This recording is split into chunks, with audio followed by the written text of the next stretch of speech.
Kwa majina naitwa Janja, ni mkazi wa Msoma hapa mkoa wa Mara. Katika swala zima la soka, nimependa sana timu yangu Simba na naitakia ushindi kwa sababu tuna wachezaji ambao ni wazoefu, unaona, viungo wakabaji, wafungaji ndio siseme, yani unaona. Kwa hiyo swala la kuchukua pointi hizo 3 kwa wana Azamu, jambo la kawaida kwa sababu timu yangu naipenda sana. Respect kinyama. Wanasema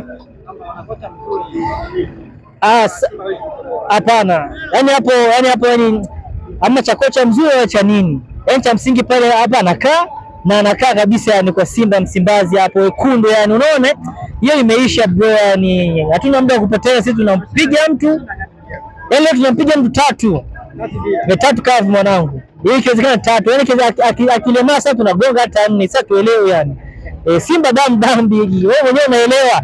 Kwanza kuna Bajabeli yuko pale Mwambo, unaona arembi mwanangu, kwa ipo kama hivyo ndugu yangu.